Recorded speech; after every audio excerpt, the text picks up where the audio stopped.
Good evening, everybody.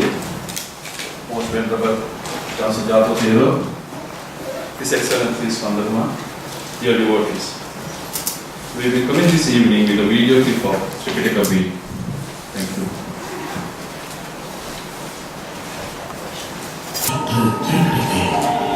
लोक उन्नत प्रकाश बाते युगे आवश्यकता धम्म जानी सुख सिद्धि धर्मी हसिरिना सुबसी बिसी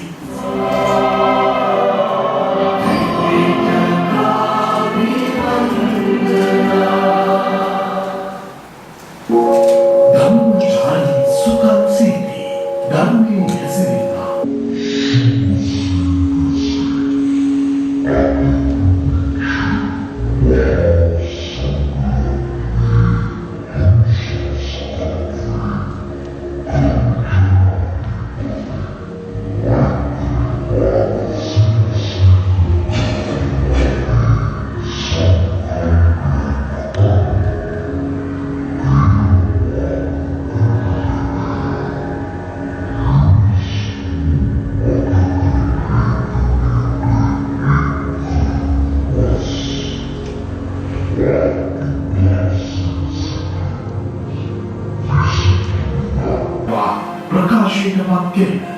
बौद्ध सत्य पीढ़ी समूह एवं सत्य पुरा बौद्ध कोली उसवा में उन्हें प्यार दाई करी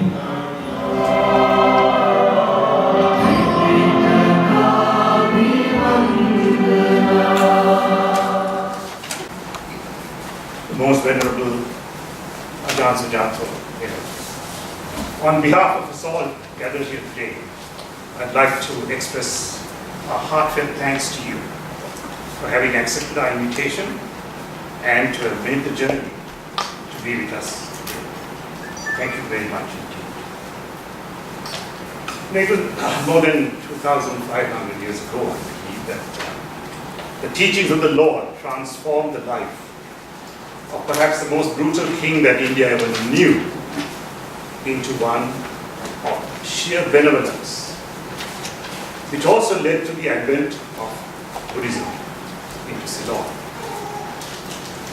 And isn't it profound that 2,500 years later, that we could be celebrating that those very teachings and reflecting on the impact that it has on the lives of people who are looking for peace and contentment in all that they do. Just reminds us of the sheer wisdom of the Lord's teachings. And there is no one who is better equipped to share the Tripitaka concept with us than the Venerable Reverend himself. For those of you who may not be familiar with his background, I have made a note because I think it is my duty to enlighten you on how fortunate we are today to have his presence. The Most Venerable Ajahn Sujato, affectionately known as Bhante Sujato, is a senior Theravada Buddhist in Australia. He was ordained in Thailand in 1995. As well as being a mediator and a teacher, the Venerable Ajahn Sujato is a scholar of early Buddhism with several published books and essays of original and often groundbreaking research. He contributes to Buddhism in Australia through a wide variety of forums and organizations, including the Australian Sangha Association, Federation of Australian Buddhist Councils, Australian Partnership of Religious Organizations, Australian Association of Buddhist Counsellors and Physiotherapists, Australasian Association of Buddhist Studies and Australian Religious Response to Climate Change, amongst the institutions that he supports. He was the founding abbot of the Santi monastery in Bandaloon, and in 2015 he left Santi and dedicated it to the benefit of the Bhikkhuni Sangha. Raymond Lamb, senior writer at Buddhist Global, describes him as one of the most incisive and courageous progressive thinkers in contemporary Western Buddhism. Venerable Ajahn Sudato is the co-founder of suttacentral.net, an international website which hosts the teachings of the Buddha in 40 different languages. He tirelessly working on improving Sutta Central website to make the words spoken by the Buddha accessible to more people across the world. Venerable Ajahn Sujato resides in Harris Park, a small suburb in Western Sydney, and finds his daily dana by going on Pindapata, and that reflects his humility. We are so proud and honored by your presence, Venerable Thero, and it is indeed my pleasure to invite you to address the audience.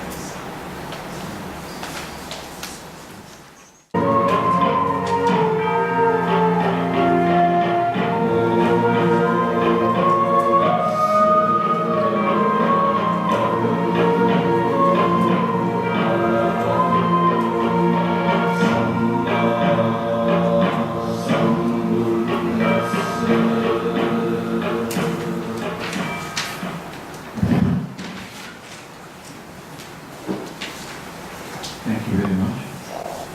Now I invite most Venerable Ajahn Sujato here to conduct the religious proceedings. Saraya Bihan Guru ne.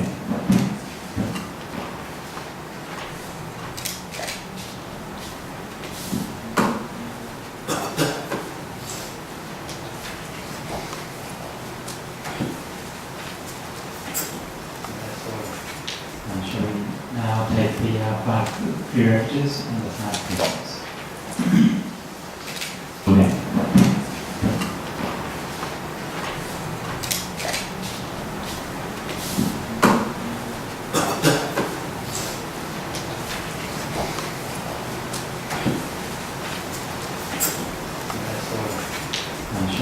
Now take the five peerages and the five pieces. Namo tassa bhagavato arahato samma sambuddhassa. Namo tassa bhagavato arahato samma sambuddhassa. Namo tassa bhagavato arahato samma sambuddhassa. Buddhang saranang gacchami, Dhammang saranang gacchami, Sanghang saranang gacchami, Dutiyampi Buddhang saranang gacchami, Dutiyampi Dhammang saranang gacchami, Dutiyampi sangham saranam gacchami, Tatiyampi buddham saranam gacchami, Tatiyampi dhammam saranam gacchami, Tatiyampi sangham saranam gacchami. Anatipata veramani sikkhapadam samadhiyami, Alinadana veramani sikkhapadam samadhiyami, Kamesu miccācara veramani sikkhapadam samadhiyami, Musavada veramani sikkhapadam samadhiyami, Suramiraya majjapamadatthana veramani sikkhapadam samadhiyami.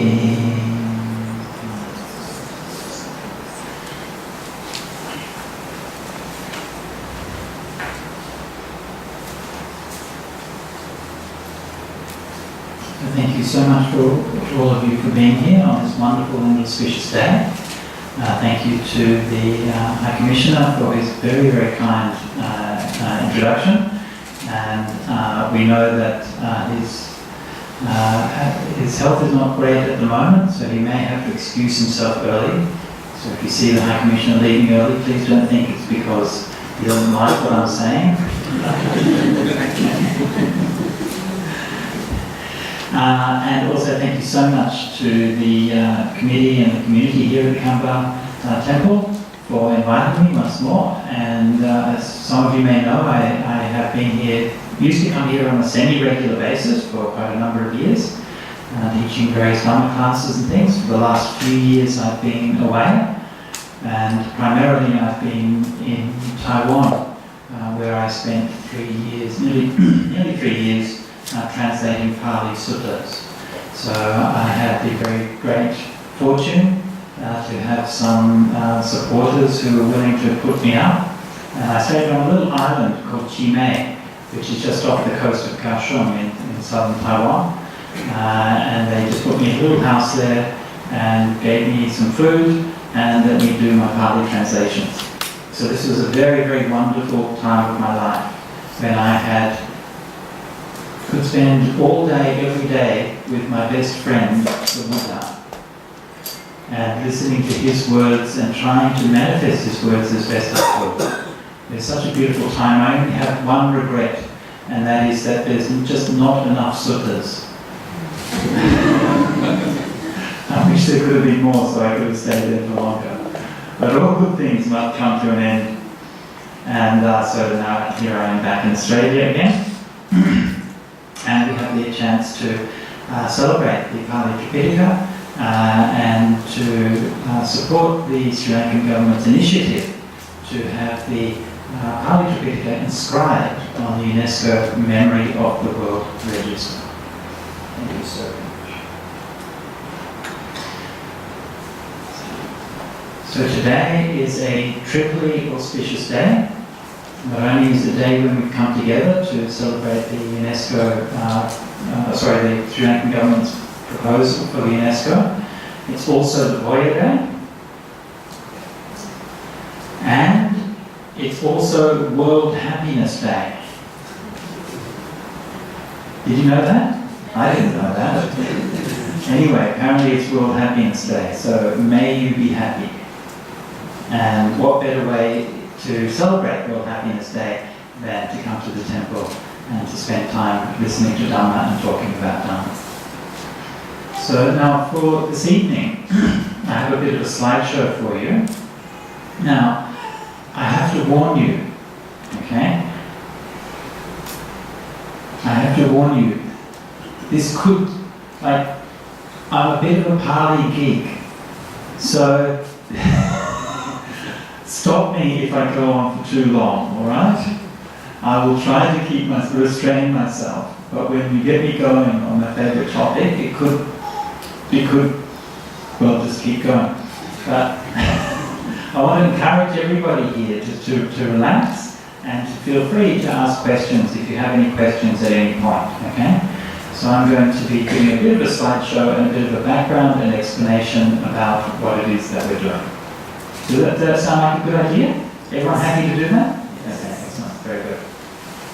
So, Dhammam Veseti Adi Kalyanam Madhe Kalyanam Pariyasana Kalyanam Satham Sabhyanjanam Kevala Paripurnam Parisuddham Brahmacharyam Vikaseti. The Buddha teaches Dhamma that's good in the beginning, good in the middle, and good in the end, meaningful and well phrased. And he reveals a spiritual practice that's entirely full and pure.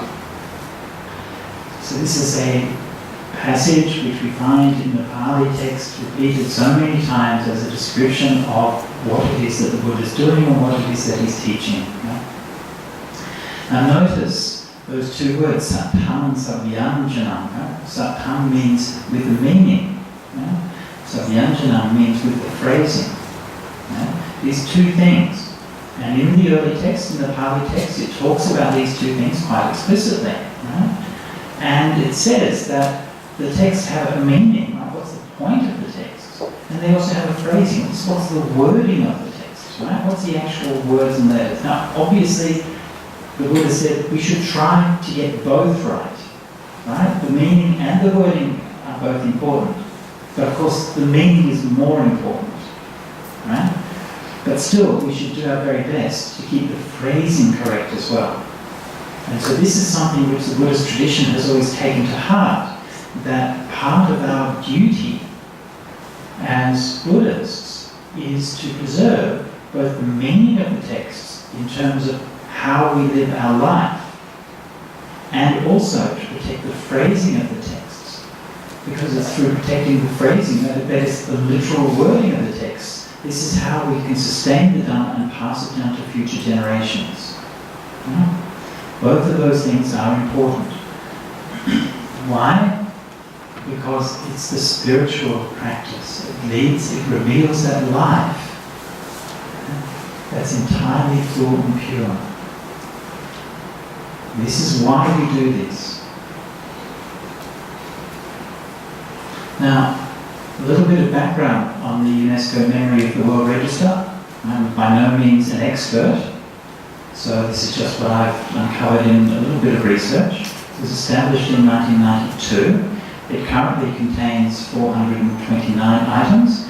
You can look it up on the web. They have listed all the items on the UNESCO website, and you can see what's there. Interesting statistic, 52% of the items from Europe and the US, and only 22% from the Asia Pacific. Do you think that sounds right? Do you think Europe and the US is twice as important as the Asia Pacific? Well, maybe you're biased, okay? But anyway, I think as with so many things, right, then there's a bias in the way that this is registered, and so there should be more representation from the Asian region. Now, there are already some Buddhist scriptures on the register. Okay, so the Sri Lankan government's proposal is not the first Buddhist scripture, and I'll just briefly run through what is already there. So from Myanmar, they have the Kutador inscription shrines. Now what this is a set of the Pali Tripitaka, which has been inscribed on stone slabs, on marble slabs in Myanmar, in Burmese script. Okay, so the writing is Burmese, but the language is Pali. So it's basically the same as the Pali Tripitaka in Sri Lanka. It's just written in Burmese characters, that's all. And this is a particular project which was undertaken in the 19th century, late 19th century, by the then King of Burma, and it was associated with the edition of the Pali canon, which is known as the Fifth Council. Okay, so some of you may be familiar, especially with the Sixth Council edition, which was in the 1950s, and the Fifth Council was the precursor to this. So the Kutador inscription shrines were nominated to UNESCO some years ago. Currently, there is a team led by Mark Allen of Sydney Uni to preserve those slabs and to create a digital edition and hopefully a printed edition based on the text of those slabs. And what Mark and the other academics from the Australian universities did was that they went to Burma and they worked together with the local people and with the local monks to set up this project. And they found that, and this is an important thing to remember, they found that even though this had been registered as UNESCO Memory of the World, actually it didn't mean anything. The stone slabs were derelict, the site was derelict, there was graffiti in places, there was rubbish all over the place, right? So they started the project to clean everything up, repair, revitalise the place, okay? So this is something which is important to remember. Merely proposing it to the UNESCO Register is not enough. That's just a start. That gives recognition and prestige, right? It doesn't give any money, right? It doesn't actually mean that somehow magically the Tripitaka is going to be preserved. Right? It's a way of recognising the importance of it, which can then facilitate the actual work which needs to be done. From India, a number of Buddhist texts, the Gilded manuscripts, which are a extremely important trove of Sanskrit manuscripts which were discovered, I think, in the early 20th century in northern India, northern Indian cultural region anyway. They're actually in, outside of India today, but they're preserved in India. And it's from the Gilgit manuscripts that we have many of the Sanskrit texts that we have today. So these are an extremely important trove of ancient manuscripts. They also have these other two texts on there. I don't really know why they're on there. It seems a bit random to me, but anyway, that's what they have. From Mongolia, they have the Kanjur, which is the Tibetan canon. Okay? So the Tibetan Buddhist scriptures, written with 9 precious stones. So this is a very beautiful, decorative edition of the Mongolian Tripitaka. Okay? The Mongolian, like I said, is translated from Tibetan. They also have the Mongolian Kanjur, which is the commentarial text. So the Kanjur is the canon, Kanjur is the commentary.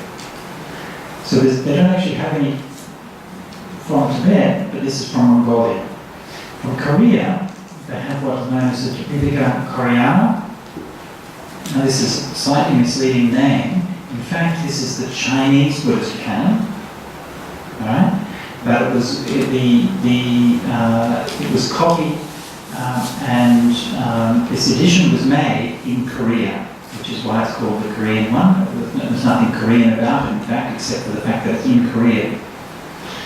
This was made in the 13th century and is one of the world's great cultural artifacts. The Korean king at the time spent a huge amount of time and effort, and must have been money, to create wooden slabs and to inscribe on these wooden slabs the whole of the Chinese Tripitaka. Now you know how complicated Chinese writing is, right? You know how complicated Buddhist scriptures are.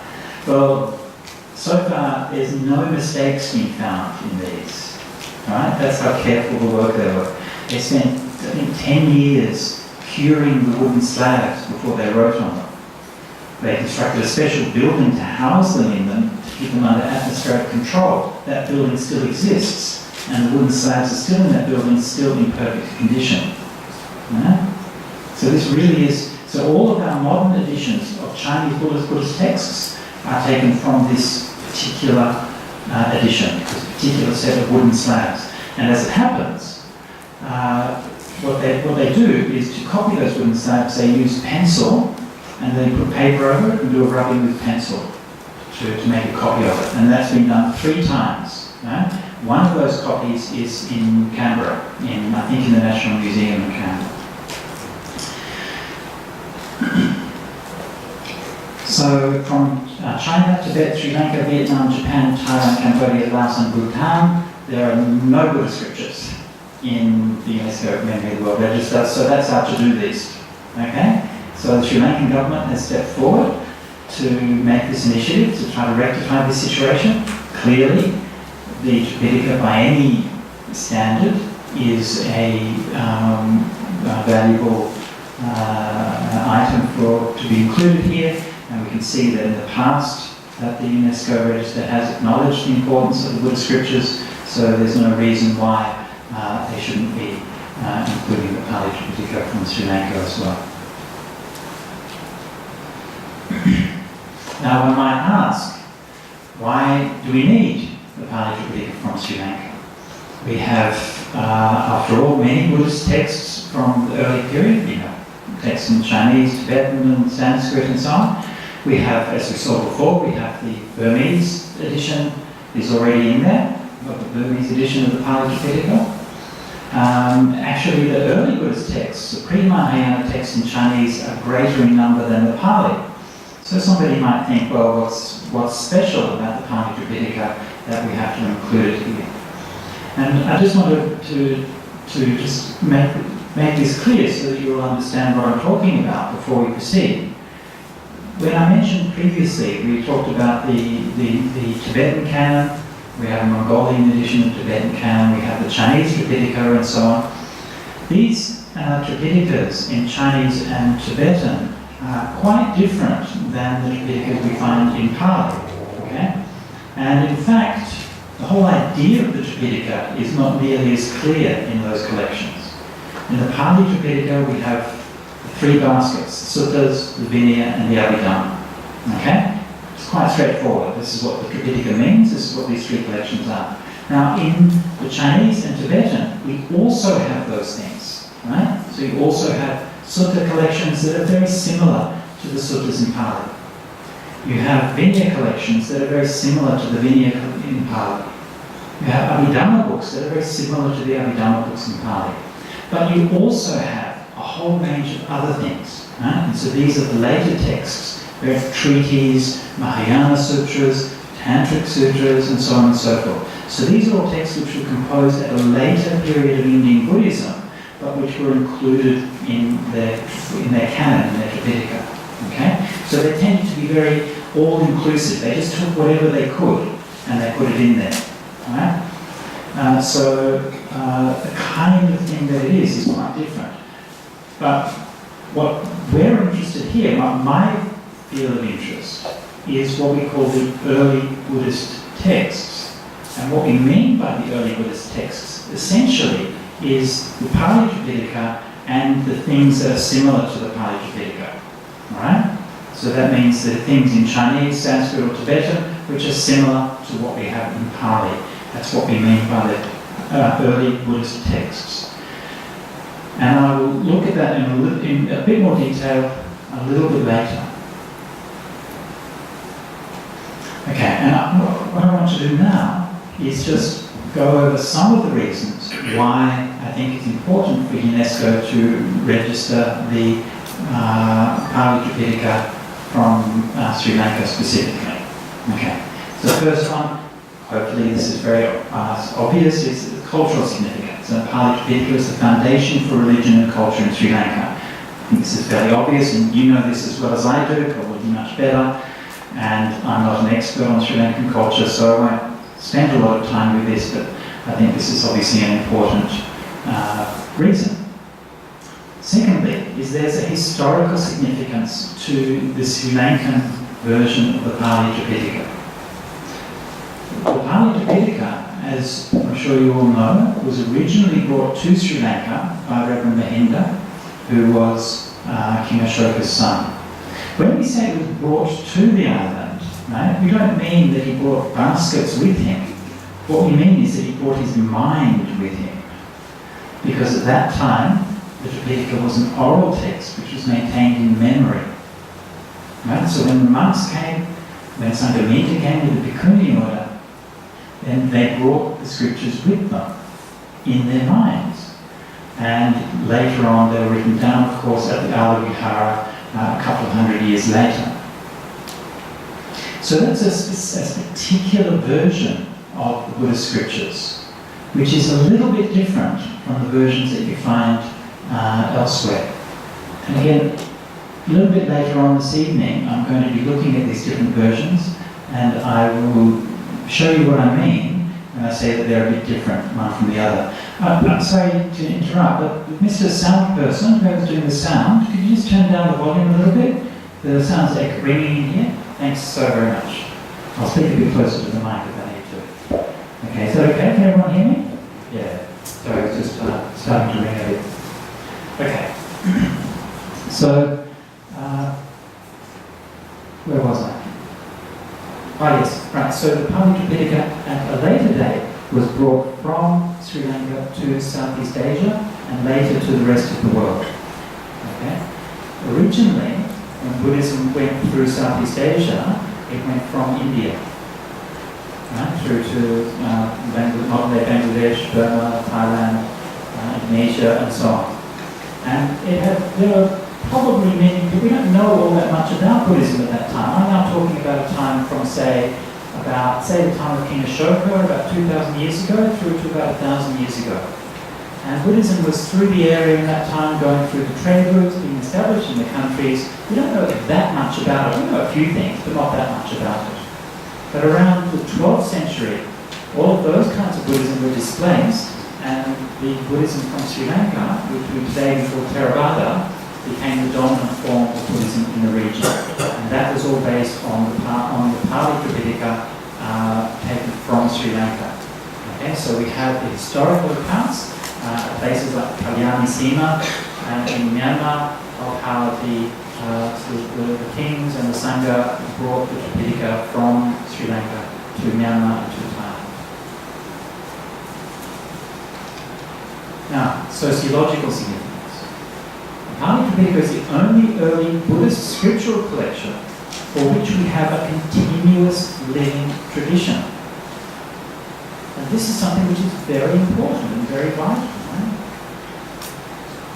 I mentioned before that the scriptures, the suttas, are found in Chinese and Tibetan and so on. And yes, of course, in those countries we do find a continuous living Buddhist tradition. Right? But there's an important caveat to be made. For the most part, the early texts, the early suttas, were not really emphasized or taught in those traditions. Yeah? So these traditions, which are mainly followers of what we call Mahayana Buddhism, and they mainly emphasize the Mahayana scriptures. They kept the early Buddhist scriptures were still there, but they weren't really taught. Right? They were more or less just maintained in the collections until modern time. Actually, in modern day, we see a resurgence of interest in the early scriptures in those countries, but traditionally they were more or less ignored. Okay? Whereas in Sri Lanka, Thailand, Myanmar, and so on, then the suttas and the teachings in the Pali Tripitaka are an active and a vital part of the continuous living tradition from ancient times until today.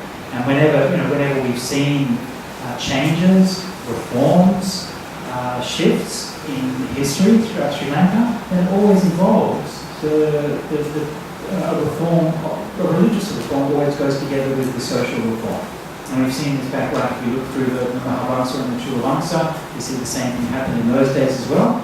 And the same thing we see today with the Sri Lankan government in supporting this. This is continuing that tradition. Okay, another important aspect which is significant for the Pali canon is that the Pali Tripitaka is the only early Buddhist scriptural collection for which we have a complete collection from a single school. Okay? We have a unified collection, so we know, this is what the Theravada school, this is what the scriptures are, this is what it stands for, this is what it means. And all of the other scriptures we have from early Buddhism, we have one from here, one from there, one from there. There are more, traditionally it says that there are more than 18 schools of Buddhism in ancient India. Right? 18 early schools of Buddhism. The Theravada is the only one to survive. All the others have gone. Now we have little bits and pieces of their scriptures here and there. Right? But we don't have a complete collection from any one school. So we're not able to say, overall, this is what the scriptural collection is. Linguistic significance. Okay, the Pali Tripitaka is the only early extensive Buddhist scriptural collection preserved in an early Indic dialect. The texts are on the whole clear, consistent, and well edited. Alright? So, what do I mean by this? First of all, obviously when we're talking about the Pali Tripitaka, well, obviously it's in Pali. Right? Pali is an early Indian language. It's closely related to Sanskrit. Pali and Sanskrit and other related languages, of course, are the distant ancestor of modern languages like Sinhala, Hindi, Marathi, and so on. Pali itself is a very specific dialect which we only really find used for Buddhist scriptures. Scholars are not entirely in agreement as to what exactly Pali is. In terms of, did the Buddha himself exactly speak Pali? He certainly spoke something that was very much like Pali. Where exactly does the dialect come from and how was it created? These are somewhat contested problems in scholarship, but there's no doubt that Pali was an early Indic language. And there's also no doubt, just in case you're unclear about this, that there's no real when we talk about these different languages, actually they're only very, very slightly different from one to the other. And I'll show you examples of this in just a minute. So it's almost like a different accent really. Right? That sometimes, like if you hear even today, you hear the monks from Sri Lanka or from Myanmar will recite Pali and they sound a bit different. When I was in India, it was quite funny because you could hear the Indian monks reciting at the Metta Sutta or something with a Sanskrit accent. Because they put some R's in there where we don't have R's and things like that. So just a few little details, different phonetic details, but it doesn't really affect the meaning of the word. The text on the whole clear, consistent and well edited. Having just translated 1 million words of Pali, I can't tell you how thankful and how grateful I am for that. Right? That we can actually read these ancient texts in a way that is so clear. It's quite astonishing, really. And I'm going to dwell on this point a little bit. And I'm just going to, actually, no, I won't do that. I will continue for just a moment, and I'll come back to that. But I just wanted to say that even the other Sanskritic texts and other texts we have, they're often linguistically much more complex and not as consistent and not as easy to understand. Right? That's not to say that there aren't problems with it. Of course there are. Right? Any language, there's always problems. Right? A politician will give a speech in Parliament yesterday, and everyone in the newspapers is arguing today about exactly what he said. Right? That's how language works. So of course there can be disagreements and discussions about the exact meaning of certain passages, but on the whole, they're very clear. And they were designed to be clear. Okay, exegetical significance. The Pali Tripitaka is the only early Buddhist scriptural collection which is accompanied by detailed and systematic commentaries on virtually every text. Okay, and I'm sure that you've heard of the commentaries or the Apikata. And yes, all the Buddhist traditions have a tradition of commentary, but the Pali tradition, the Theravada tradition, has a specific way of doing commentaries, which is not found in the other schools of Buddhism. Okay? So what we find with the Pali tradition is that it goes through every sutta and explains, at least in theory, every word in every sutta and what it means. Right? Actually, it doesn't really do that because it often refers to earlier texts and things like that. But basically, that's the idea. So you can imagine that, like a tradition of learned teachers and learned elders going through every sutta and writing down explanations for everything they find. Okay? Now, I'm not a fanatical adherent to the commentaries. I'm quite happy to disagree with them from time to time, as the commentaries also are happy to record disagreements among the teachers at the time. And the commentaries are quite happy to say, well, this teacher from this monastery says this means that teacher from that monastery says it means that, right? And they don't feel, that's okay, that's what it is. Apikata literally means a discussion of the meaning. Right? It doesn't mean it's definitively solving every problem, but it does mean that there's a repository of wisdom which clarifies the meaning in countless cases. And these days, it's unfortunate these days that the question of commentaries has sometimes become very controversial. Some people insist that everything has to follow the commentaries, and if you disagree with a single point in the commentaries, then you must be wrong. I think that's an extreme position. Other people say the commentaries are rubbish, you shouldn't trust them, it's just a massive delusion and error, throw them out. I also think that's an extreme. Okay? And no serious Pali scholar is really going to adhere to either of those two extremes. Yeah? There are plenty of cases where, yes, you can point out limitations or less rarely mistakes. Commentaries don't make mistakes very much, but they might, say, explain things in ways that are not so helpful or which omit certain context and so on and so forth. But all of our modern understanding, all of our dictionaries, all of our translations, all of our modern grammars, everything that we do is made possible because of detailed, specific and accurate information which is found in the commentaries. I mean, seriously, the work of Acharya Buddhaghosa, the compiler of the main commentaries, is incredible. He's a phenomenal scholar to be able to assemble all this work and to put it into that kind of form. I can't imagine what it would take to do that. I mean, these days we've got computers and all of these kinds of things, right? We have all of these, and I can't imagine. Anyway, so this is one of the important things. Pedagogical significance, right? So the Pali Tripitaka is and will continue to be the primary basis for learning about early Buddhism, right? So that means that essentially everyone in the world who learns about what the Buddha taught, about what the Buddhist community was like, about what the early history of Buddhism was, all of those people learned about it through primarily the Pali Tripitaka, and everyone will do for all time. This is our primary source and will always be our primary source for the life of the Buddha, the Buddha's teachings, the Buddhist community, and all of those things. Yes, we also refer to the Chinese text and Tibetan text and Sanskrit text, and we refer to archaeological information and to various historical information. If we look further afield, we can also look to the Upanishads and to other contemporary documents from the Brahmanical tradition. We can look to the Jaina texts, and they also offer some information and so on. But our primary source of information is from the Pali Tripitaka. And that is always going to be the same. Just so that you know, because I think a lot of people don't quite realise this, we have virtually no direct archaeological record of the Buddha's life in India. Right?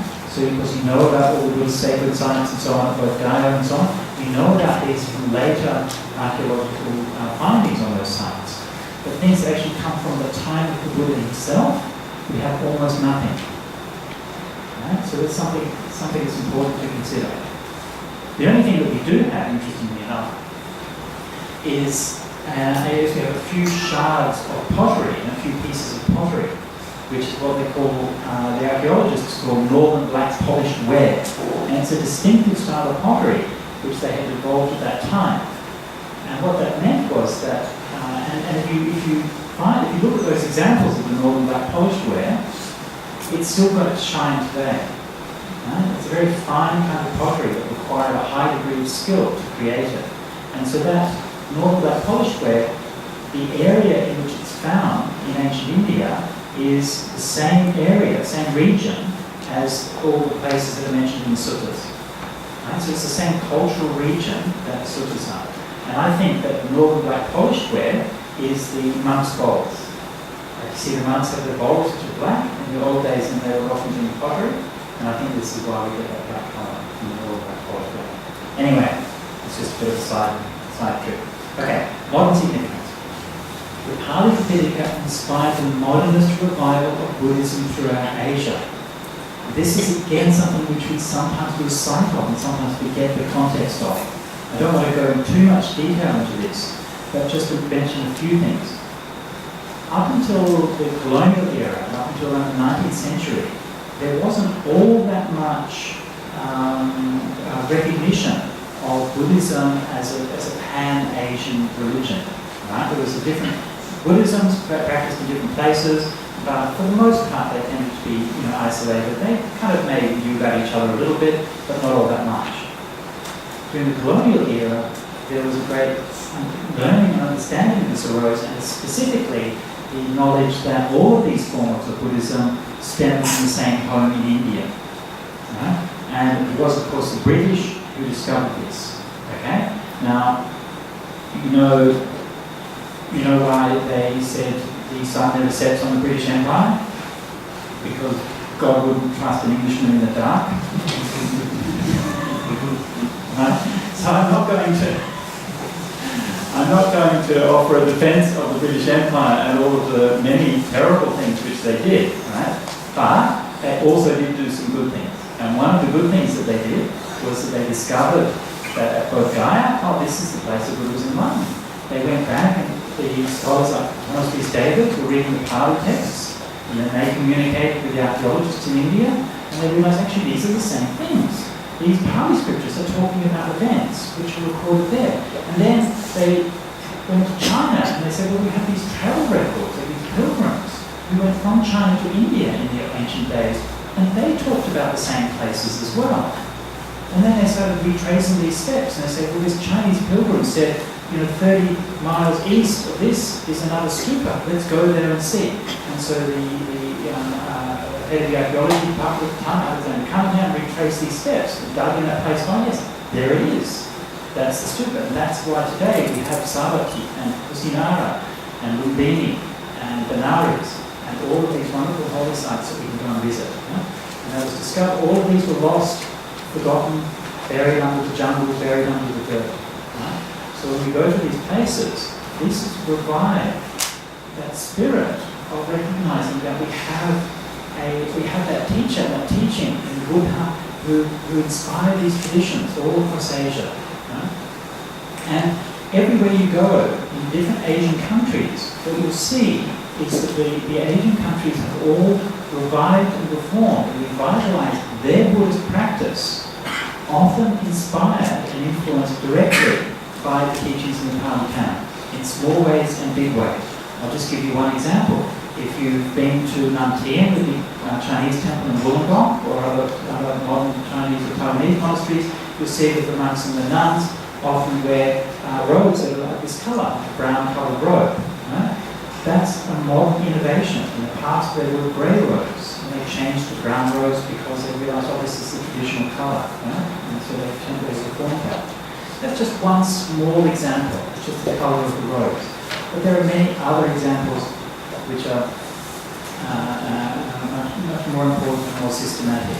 So the rediscovery of the teachings of the Pali Tripitaka and the discovery that these teachings also underlie different Buddhist traditions has spurred a very significant revival of Buddhism and continues to do so right across Asia.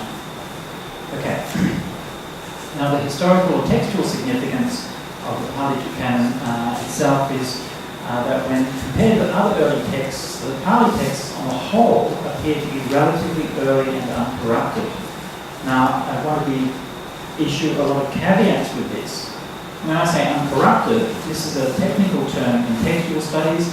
A corrupted text doesn't mean that some evil person has come along and said, "Wah, I'm going to make this corrupt and evil," right? It's just a technical term that means that some kind of mistake or some kind of addition or something like that has happened in the text. All right? And when we compare the Pali texts with texts from other traditions, we usually find, not always, but usually, that the Pali text preserved an earlier form. Right? I was struck by that earlier today when I was looking at the beautiful Buddha images and the modern Sri Lankan style Buddha image with the beautiful white plain Buddha. Right? Very elegant form, but very unadorned. Right? Very plain. And most other countries, and you see the Buddha, you can see one in front here, a small one you might be able to see, and they have a bit more of a fancy seat, and maybe put a bit more of a halo behind the Buddha, and these kinds of things. So they put these other decorations to make it more beautiful, to enhance it. Right? And so the Pali Tripitaka is a bit like the white Buddha, it's very kind of plain. Right? And the other ones, then they start adding some more things to make it fancy. The Buddha is still there, right? But it's there's a little bit more added around it. So again, remember when I'm talking here, I'm not talking about adding new doctrines to the text. Okay? Right? This is something, this happened later in Mahayana texts and so on. They have new interpretations of Buddhism. In the early text, there's no difference in interpretation or doctrine. Right? It's only just a few differences in wording and phrasing. Finally, and probably most importantly, is the spiritual significance of the Pali Tripitaka. Right? Many people, including myself, regard the Pali Tripitaka as their sacred scripture, believing that it contains the teachings of the Buddha himself that lead to freedom from suffering. And so for myself, the teachings that I have found in the suttas have been my guide through my life. And when I was lost, they were there to lead me. And when I was confused, they have been there to help clear up my confusion. And I don't know where my life would be without these teachings. And all I know, I can't say what is right for anybody else. People have different spiritual paths, and if other people follow different spiritual paths and they're valuable for them, that's great. I would only ever support them to do that. So I'm not telling anyone that this is the path that is right for anybody else. All I can say is that for myself, whenever I have practiced and lived in accordance with these teachings that I found in the suttas, it's worked. It's been good for me. Right? And so I try to share this with others so that they can find that same thing. And this is really what drives my passion for suttas, for working with suttas, which I do every day in all kinds of ways, is that idea that my life has been enriched so much, has been changed so much, and I can look into the world and you can see how much the world lost without a sense of values, without a sense of purpose, struggling and confused. And it's so incredible, truly incredible, that we can have these wise teachings from 2,500 years ago. And we have all been the beneficiaries of that. And that's why it's our duty as Dharma practitioners, our duty to pass this on to the future. We have received this benefit now, let's make sure that others can receive it again in the future as well.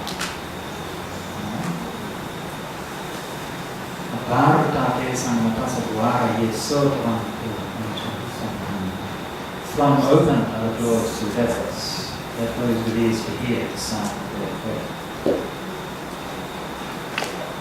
That's the end of my slideshow. And I said earlier that there's a couple of things that I'd like to just discuss a little bit more about the technicalities of things. If we still have time. Do we still have time? Can we keep going for a little bit longer? Yes. Yes? Is anyone too bored? You want to leave? Just tell me if you're bored, right? Say, can't be on board, shut up. You can do it politely. Alright, I won't be offended. Okay. So, there's a few things that a few points from this talk that I wanted to pick up and discuss in a little bit more detail. Okay. Now, alright, one thing that I mentioned a few times is about the different scriptures in the Pali and Sanskrit and so on. And I wanted to give you an example of this just so you can see exactly what I mean.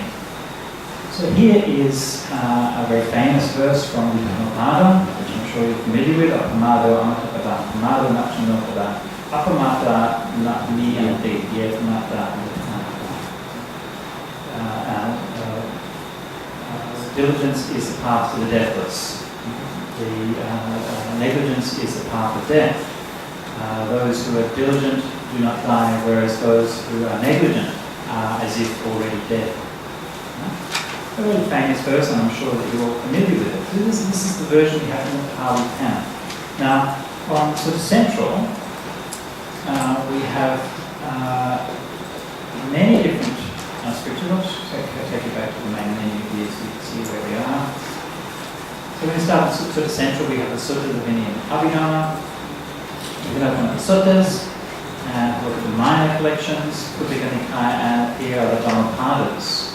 Notice the plural. And so here is the list of the Dhammapadas we have on sort of central. Pali Dhammapada, Sanskrit Udana Varga, another Sanskrit Udana Varga, Patna Dhammapada, and 3 Gandhari Dhammapadas, and 1, 2, 3, 4 Dhammapadas in Chinese, and 1 in Tibetan. Okay? So that's a lot, right? So what does that tell us? Well, it tells us that the Dhammapada was just as popular in the old days as it is today. Right? Now each of these collections is a little bit different. Right? And of course the scholars can have a fine old time discussing the similarities and differences and the relationships between them. But for the most part, they have a lot of similarities. Let's have a look and see how some of the other ones compare. Now this is the Gandhari Dhammapada. Gandhari is a language from the northwest of India. And as you can see, linguistically, it's actually somewhat different to Pali. If you're familiar with Pali, you look at that and it's not immediately familiar. But when you look a bit closer, you can see actually it's almost exactly the same words. Apramadu ambudapada, apramadu machunapada, apramata amiyadi, yepramata yetana. Okay, so this is an Gandhari version. Actually almost word for word identical for the Pali, but just a bit of a different dialect. Okay? So this one was reconstructed from a manuscript which was found in the northwest of India. Here's the Patna Dhammapada, another one, as you can tell from Patna. Apramado amatapadam, pramado machunopadam, apramatanam briyanti, ye pramata yathamata. Again, word for word, identical. identical with the Pali, slightly different dialect. This one is like a Prakritic dialect. Some things look a bit Sanskritish, but more similar to Pali compared to the Gandhari. Okay. I won't go through too many of the Chinese ones, but here's an example of a Chinese one. And I don't speak Chinese. Does anyone here speak Chinese?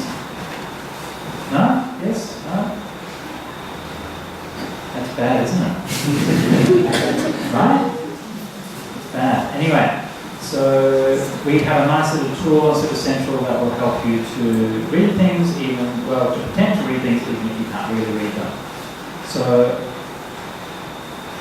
this is what it is in Chinese. So the word jie, the simple translation gives it is precepts, but obviously here it means apamada, the diligence.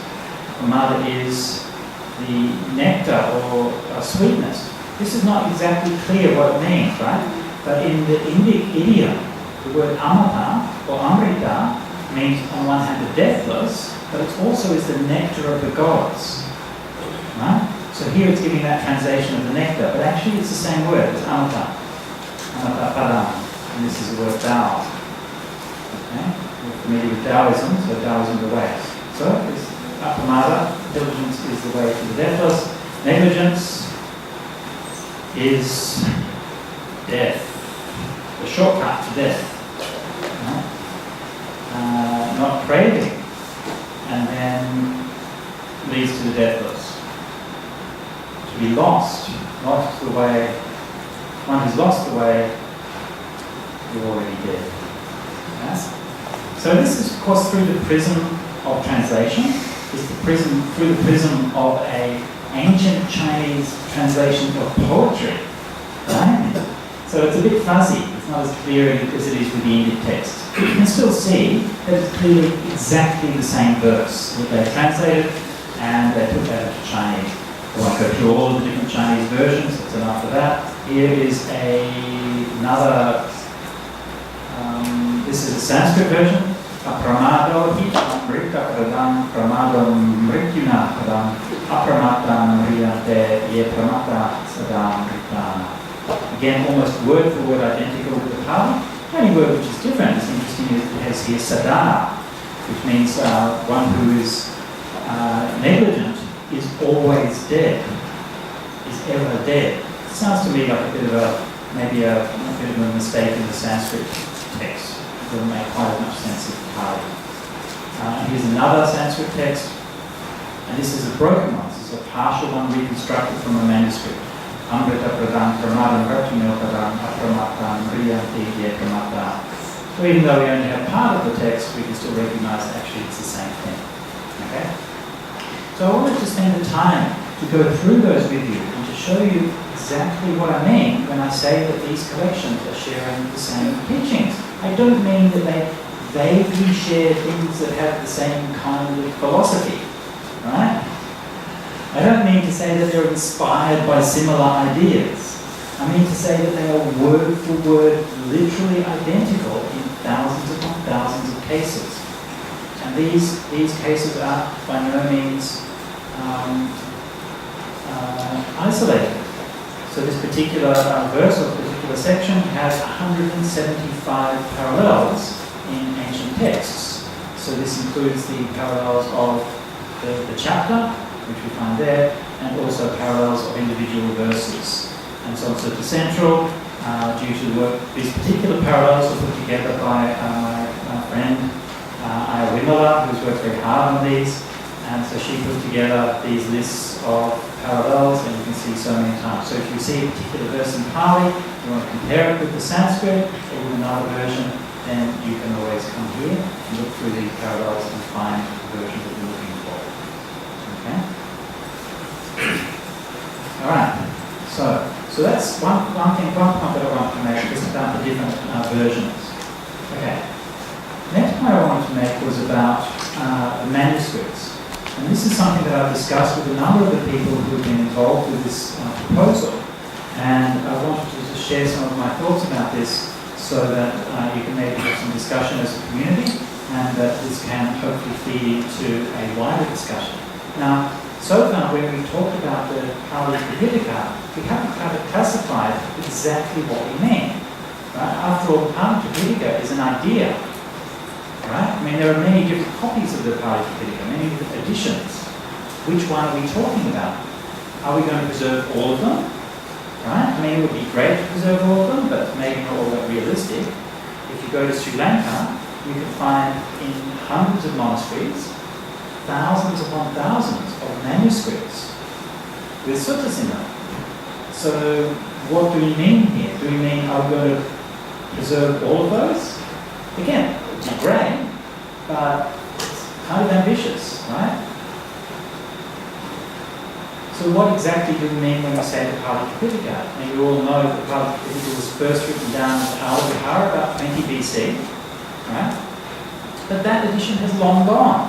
When I say what should we preserve, people say, oh, preserve from the Abiwandana. That vanished thousands of years ago. It doesn't exist, right? In fact, almost all the manuscripts that you have seen in Sri Lanka were written in the last 200 years. Right? Just stop and think about that for a moment. All the temples that you've been to and you've seen these shrines and cupboards and collections with what look like old ancient manuscripts, all of those, virtually all of those are written in the last 200 years. Okay? And in fact, all of our Pali texts, every single published edition of the Pali canon, all of the work that we've done in our modern times on Pali texts is all based on manuscripts from the 18th and 19th centuries. Right? Again, just stop and think about what that means for a while. Right? Now, we assume that manuscripts were copied accurately and that the information was passed down. And it's not just an assumption. I mean, we know that from linguistic and historical and other evidence, right? Still, it's a bit of a worry. Right? It's a different between able to, we can say, well, we have a good reason to think that this has been passed down reliably, but it's not quite the same as actually having the evidence that that's the case. So if we want to preserve the Pali Tripitaka, then we have to give some thought to say, what exactly are we preserving? Are we going to identify a particular edition, a set of manuscripts that live in a particular monastery? Right? Are we going to say that this set of manuscripts has a specific cultural and historical significance that make them worthy of being preserved? Right? Are we going to try to preserve the idea and preserve it more generally? So this is something which I think is still under discussion in the project. I think it needs to be looked at carefully. From my point of view, the most important thing to preserve is the very oldest of the manuscripts. And I want to just briefly sum up to you a project that I've been working together in Sri Lanka with the National Museum and the Department of Archaeology and the University of Tri Pitaka Abiwandana to preserve a specific manuscript. And this is a manuscript which we call the Tripitaka Abiwandana. And here you can see a picture of this manuscript. This is in the National Museum in Colombo. The next time you visit Colombo, I urge you to go to the National Museum and have a look at this particular manuscript. Okay? This is the oldest Pali manuscript in Sri Lanka and the oldest complete Pali manuscript in the world. Okay? The only thing that's earlier than this is one or two fragments which are just a few pages. Right? This is the oldest complete book, and it's a copy of the Chulawaga, which is one of the books of the Vinaya. So this is not the whole Tripitaka, it's just one of the books. But as you can see, a substantial portion. Right? Now here we can see a photograph, beautifully decorated covers, and beautifully written manuscript. This was transcribed under the sponsorship of King Tripitaka in the 13th century. And we know this because it says so in the colophon. The manuscript itself says where it came from, who the sponsor was, who the copyist was. It's very valuable information. Right? And the dating of it is confirmed by the artwork. Right? So the archaeologists, when we were with the Department of Archaeology, they were able to say, yes, this specific style of artwork is from that time of Tripitaka. Later on it changed. So they can date it based on the artwork. They can date it based on the writing style. Right? So again, the writing style is very similar to modern Sinhalese writing, the script, but it's a little bit different. And so this can also be used to date it. And Down here, I can show you more of a close-up of that, which, yeah, there you can see in a bit more detail the manuscript itself. You can see how beautifully it's written and how beautifully it's preserved. Of course, yeah, broken around the edges and damaged to the manuscript in some portions, but the bits that survive are in beautiful condition. So this manuscript has been sitting in the National Museum in Colombo for 100 years, and that's it. It's just sitting there, right? No one's ever read it. Okay? So what we're doing is we have this project working together with the different institutions in Colombo to create a digital edition of this. That means you get typists to sit down and type it all out. Create high quality images of it, type it all out, edit it, proofread it, and publish it so that we have a new edition that scholars can read and they can compare it. And for the first time, we'll be able to look at an edition of the 13th century and an edition of the 19th century, right? And say, what's the difference? Right? Now we're crossing our fingers, right? I'm biased, all right? I want there to be no differences, okay? Or small differences, right? But at the same time, we have to be scientific about it. If there are differences, okay, that's the fact. Let's look at them and see what it means. Now, typically, what linguists will do is they'll look at the percentage of drift. So you can say, well, look, the drift or the language has changed 1% over this period of time. And when you can quantify that, you can then draw a line. You can say, well, it's changed this much over 500 years. How much has it changed over 2,500 years? Right? And so it can actually start to give us a scientific basis to understand how these texts and how reliably these texts were maintained in the Buddhist tradition. Not just from faith, but from science. Okay? So this is the work that we're doing with the Dukkha Bahu manuscript. There are a small number of manuscripts in Sri Lanka that are of a similar age to this. Not quite as old, but some also from the 13th and 14th century.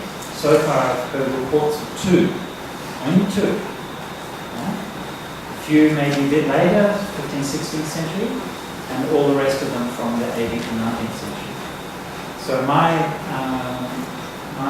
wish would be that the primary focus be on preserving these oldest manuscripts as the most valuable record, which of course doesn't mean to neglect the other ones. Now, if we look and compare the differences between the Pali text of the oldest manuscript and the Pali text that we have today, this is an even older one. The one on the left is from a Nepalese text from the 9th century. Alright? And this Nepalese text of the 9th century also is of the Chulawaka, only a couple of pages of broken manuscript. But this has been published, and I'll put this here just for you to have a look. Any of you who know Pali, familiar with Pali idioms, will immediately notice that there's a few odd features of the Nepalese text. Right? So an obvious one here is, in here it says Bhikkhu Nya Beta Va with a double B-A, and this one says Nya Beta Va with double V-A, right? And double V is never found in Pali, right? Pali doesn't allow that at all. Right? So for some reason, this text has allowed some of those peculiar features. Now, we don't really know what that means, right? It might just mean that this was copied in Nepal by a scholar who knew Sanskrit and didn't know Pali, right? And so he maybe just copied it and let through a few inaccuracies, right? Because it's only an isolated few pages, we can't draw too much conclusion from it. But this gives you an example of some of the things that we can look at in examining these things. Now the final point in the discussion that I wanted to make isn't actually exactly about the Pali text at all, but a more general comment about our understanding of ancient Indian texts. Now, I remember my first encounter with Pali, and that was when I had done my meditation retreat, before I did my meditation retreat, I sat down, they wanted me to sit down with a timer, and he recited the refuges and precepts with me, and I took the precepts. And that was probably the first time I tried to pronounce Pali, right? I remember that very badly, and I'm hearing this monk reciting this very strange sounding words. I don't know what's going on. Right? And it just sounds like some kind of mystical thing, right? It sounds like he's reciting some weird mantra or some invocation, right? And it took me quite a while to realise, no, actually Pali is a language, right? Like any other. It has verbs and nouns and conjugations and pronouns and conjunctions and all of those kinds of things which you find in any language, right? And I think that these days it's become, I think unfortunately, we find that some teachers and some people today seem to imagine that they've somehow rediscovered what Pali is. And they come along and say, well actually, everyone's got it wrong, Pali words don't mean this, they mean that. And they seem to feel that somehow they can rediscover what 2,500 years of scholars and students and practitioners have done what failed to notice. And I find this highly implausible. I find it highly implausible that centuries or generations of people who spoke these languages as their native language completely failed to understand them. Right? I find this a highly implausible proposition. And yet we seem to find modern movements popping up left, right and centre. There seems to be another one every week or two that seems to be saying, oh no, everyone's got this wrong, everyone's got that wrong, and only I have found a way. Okay, as the Buddha would say, may it be so, friend, may it be so. And one of the things which I think we don't really appreciate is the exactitude, the precision and the sophistication of ancient Indian linguistic sciences. Now here I'm going to talk just a little bit about Panini, who of course was the great founder of Sanskrit grammar. I'm going to talk about Panini because he's the best known example, but pretty much everything that I'm going to say here also applies to the Pali text, because of course the Pali grammarians learnt their craft from the Sanskrit grammarians, right? And applied the same principles. But Panini was the first. In the suttas themselves, it already talks about grammar, right? It talks about that the Brahmins had these experts in grammar.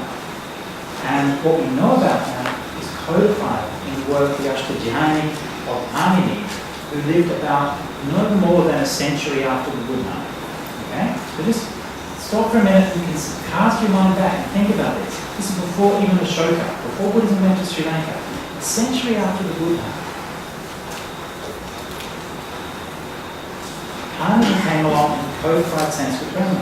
And let me say right from the start, Panini and his grammar is, if not the, at least one of the top 5 intellectual achievements of the pre-modern world. By no means inferior to the work of Euclid and Pythagoras and all of those Greek guys. In fact, in many respects, his work remains relevant in a way that their work does not. Panini's work is so incredibly sophisticated and powerful that the linguistic sciences have not been able to improve on it till the present day. And indeed, all of the way that we learn languages and learn Pali and so on is simply ways of explaining Pali in simpler ways so that young people like me can get it. But no one's actually done anything better than what exactly did he do? So this is his biography. He wrote various kinds of things. Here, and the reason I'm giving you this from Wikipedia is because I want you to know this is a kind of a neutral guide. And that's also why I'm not telling you from a Buddhist point of view. Because if it's from a Buddhist point of view, then you think, oh, I'm just defending my Buddhist doctrines because that's not my beliefs and it's my view. It's not my view, this is the view of scholars who studied ancient Sanskrit. Right? Panini's analysis of noun compounds still forms the basis of modern linguistic theories of compounding in Indian languages. His comprehensive and scientific theory of grammar that is conventionally taken to mark the start of classical Sanskrit, his systematic treatise inspired in Sanskrit, the preeminent Indian language of learning and literature for 2 millennia. Panini's theory of morphological analysis was more advanced than any equivalent Western theory before the 20th century. His treatise is generative and descriptive, uses meta-language and meta-rules, and has been compared to the Turing machine, wherein the logical structure of any computing device has been reduced to its essentials using an idealized mathematical model. What does that all mean? Well, let me show you a little bit of what it means. So Panini takes material from various lexical lists, that is lists of words, okay, or roots of words, and then describes algorithms to be applied to them for the generation of well-formed words. Okay? So his rules have a reputation for perfection. That is, that they tersely describe Sanskrit morphology unambiguously and completely. Okay? So that means what he's done is he's broken down the whole thing to its elements and a list of roots, and then give you a set of algorithms that you can use to construct the whole language from those roots. Nobody does that, right? Nobody knows how to do that, even today. And yet in those days, his understanding of the language was so incredibly powerful. He used, so here's some examples of some of his rules. Okay, so he gives you a couple of very short things. The capital letters are special meta-linguistic symbols. So he would create these symbols, then he would give these forming comprehensive designations denoting list of phonemes. So each of these is denoting list of particular sounds and particular variants, so variables. So then you can then take the basic sound and then produce it using these various processes to actually produce the words in the language.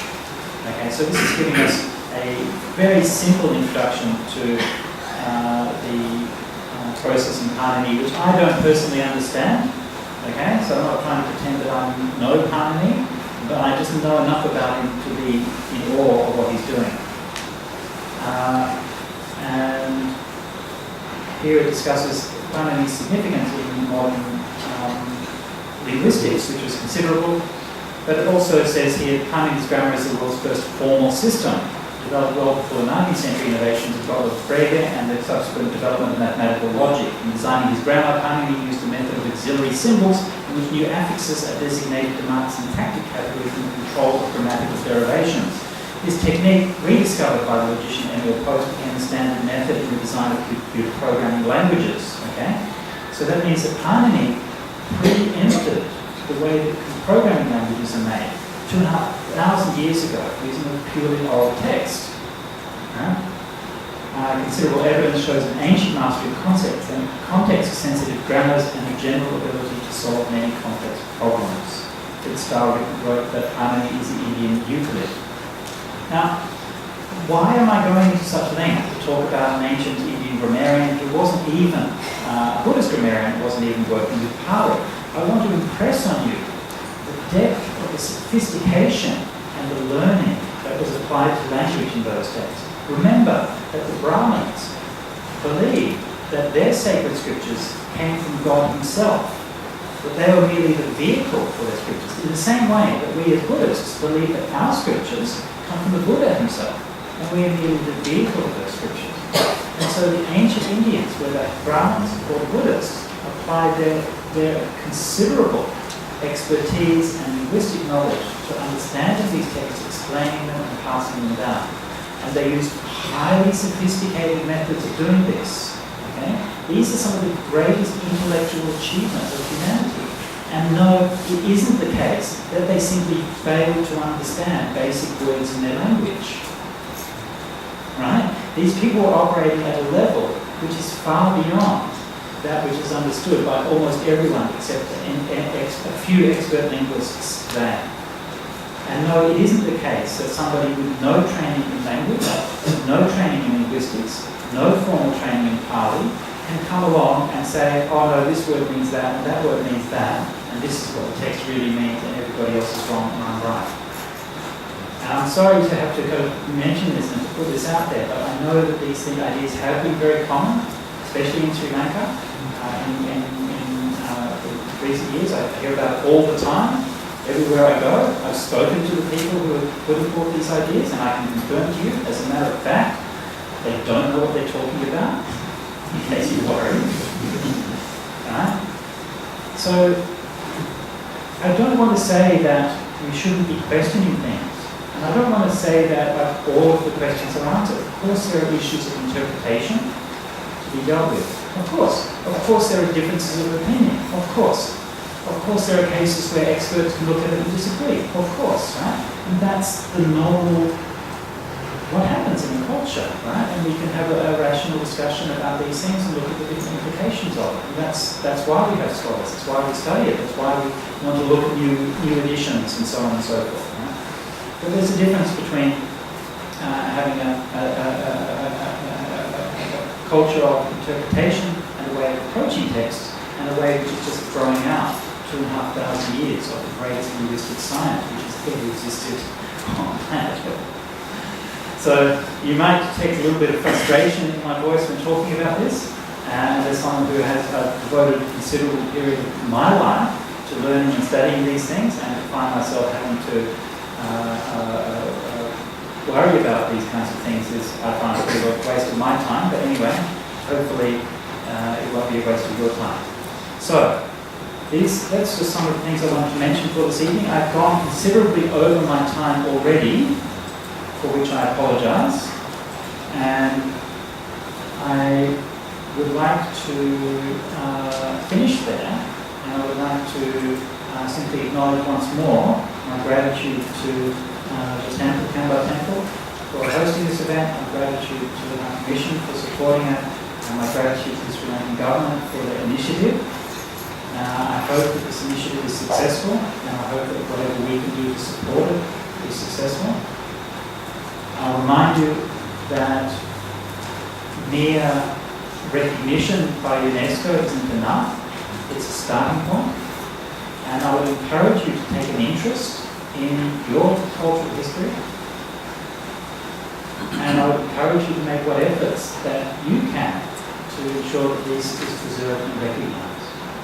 My very good friend, Register-UNESCO, the Dutch monk living in Candy for many years, did a survey of manuscripts a number of years ago and wrote a paper about that and catalogued many hundreds of manuscripts. And he was very concerned that in many cases manuscripts were mentioned in an article, and then we went to the temple to find it wasn't there, or meant the building was leaking, or rats were around. I've seen that myself when I was in Kandy at the temple there, which temple was it? The name of one now, one of the big temples in Kandy, and they showed us manuscripts, and there's like water dripping, just a couple of meters away from where the manuscripts were being stored. And this is the same everywhere. So we need to take more care of these things. We need to look after them. They're so precious, they're so rare. And these things, the threats to the manuscripts will only be getting worse, especially with the impacts of climate change. And this is something that we need to consider.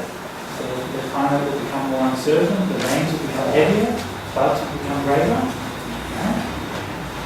And so we need to think about preserving our cultural heritage. Places like Colombo are deeply under threat from climate change. Even when I was there last year, you can see traffic was delayed so many times because of the flooding on the road and these kinds of things. So we need to start thinking about these things. We need to preserve them, and we need to take consideration that we're preserving them not just for us and not just for the next generation, but for maybe thousands of years in the future. How do we do that? So I encourage you to discuss this as a community. I encourage you to take an interest in the project and to offer your support for this project when and how we can. So thank you so much for your attention and for your time. And I'll now hand you back to our MC.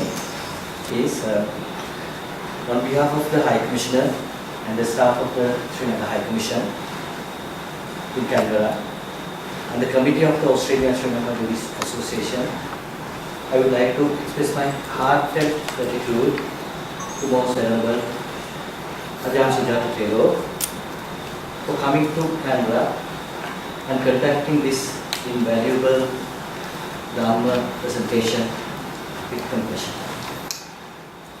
I would also like to take this opportunity to thank all the committee members of the Australia Sri Lanka Buddhist Association for their generous and unconditional, I would like to reiterate the word unconditional support extended to us in organizing this significant event. I would also like to thank all the devotees present here today for their participation, and I believe we all gain insight into Dharma to some extent.